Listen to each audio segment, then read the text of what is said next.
So it's your first time coaching, cornering, or serving as a second in an MMA fight. What should you expect? Well, let's talk about what goes on behind the scenes in the days and weeks leading up to the fight. First of all, because this is very critical, we need to make sure the fighter is on weight. We need to stay in constant communication, make sure the game planning is set up.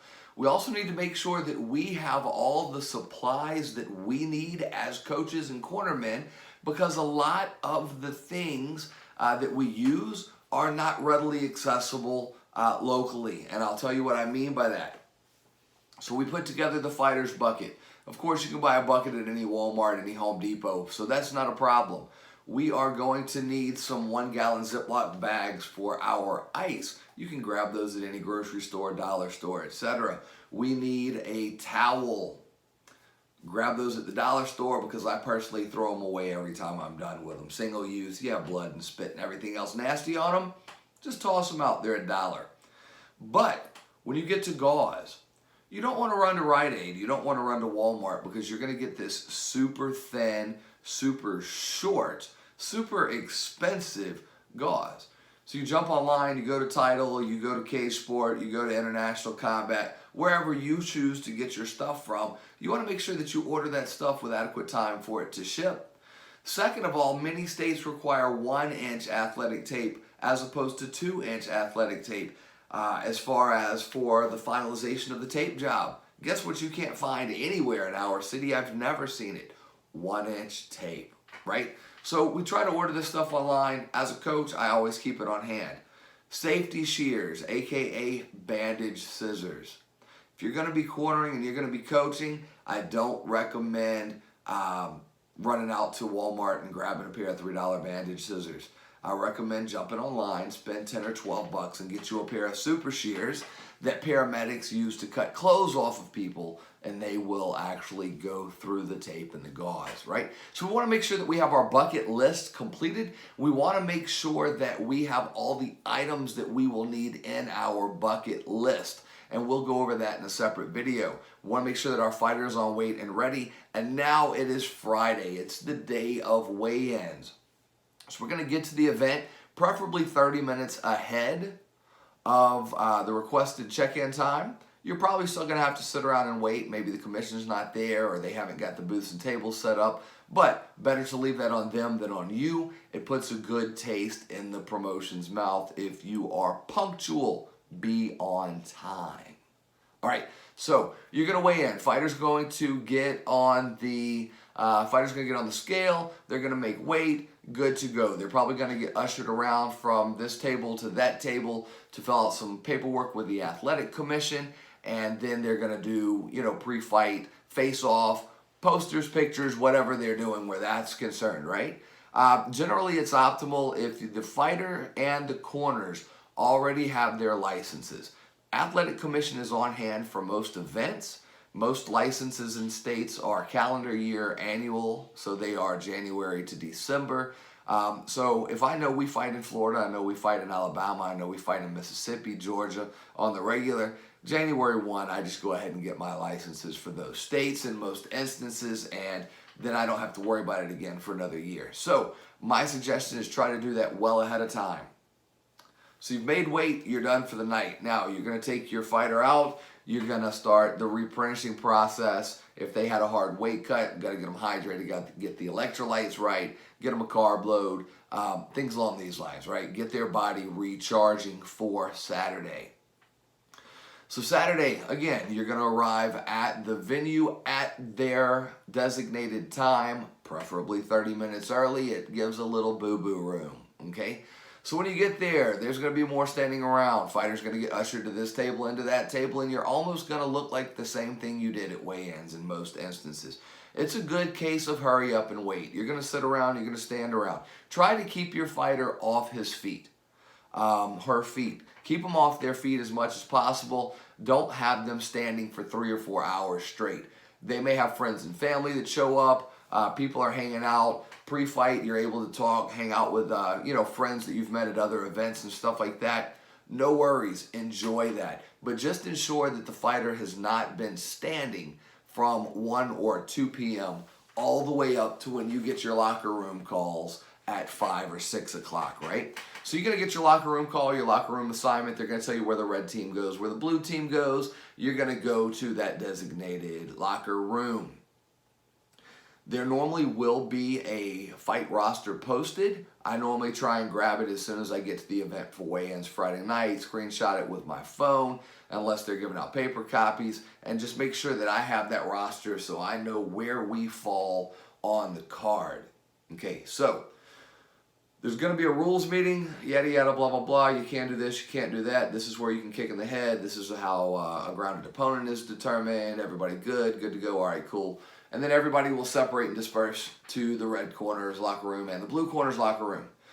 Normally going to be a TV set up back there at the better events. If there's not, as a second, this is where your job is to know what is going on the fight card all night.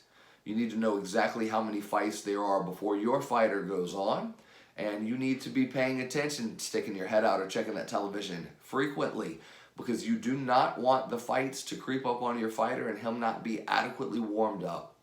As a head coach, your job is to keep your fighter's headspace where it belongs, in the game. Keep their body moving, keep them warmed up. You're going to get the tape job taken care of, whether it's you or the second or somebody else that does their hands. You're going to get them taped up. Make sure they go to the restroom. Make sure they go to the restroom, especially if it's their first fight. Nervous stomachs is a regular thing. Now, once you get your hands taped, you need to make sure that you know what that state's athletic commission allows. Some of them allow, like I said, 1-inch tape. Some of them allow 2-inch tape. Some of them just don't care. Some of them will allow you to tape over the face of the knuckles, but many will not. For amateurs, they reserve knuckle tape for pros only. Gauze can go over the top, etc., etc. So make sure you know what the specifics are. Once that tape is done and those hands are wrapped, there's going to be a commission member that is in the back with you. Probably the person that checked your bucket to make sure you didn't have any illicit substances in there when you went into the back. They're going to take a magic marker and they're going to sign off.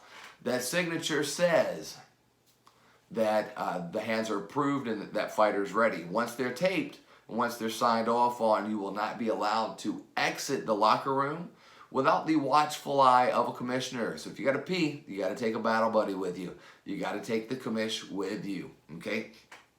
Also, somewhere around the time of the rules meeting, you will have an opportunity to go to the table to get your approved gloves and or shins in the case of an amateur fight from the commission and or promoter. You're going to need the fighter's driver's license. The fighter's driver's license will be exchanged for the MMA gloves and or shin pads, and then you will get your license back when they get their gear back.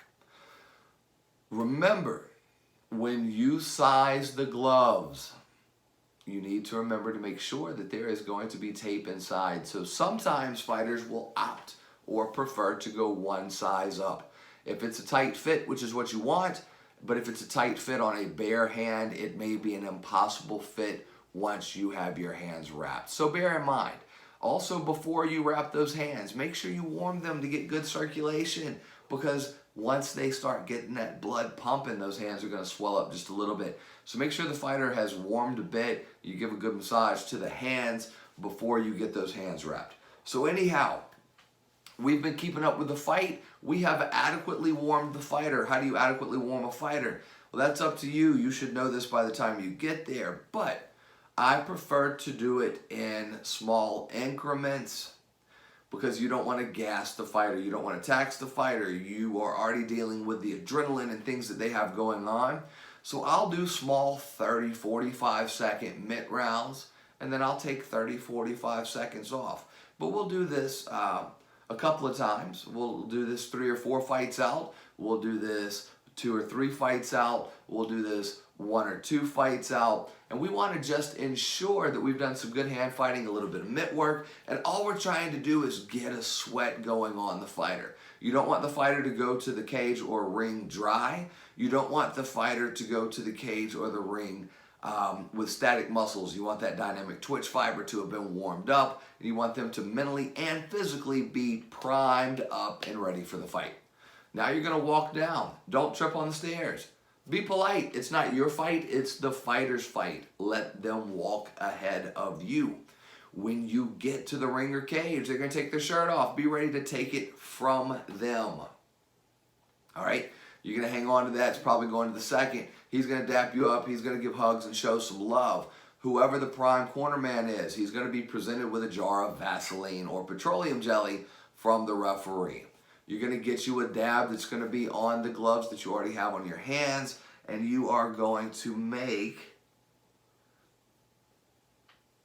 a basic raccoon mask.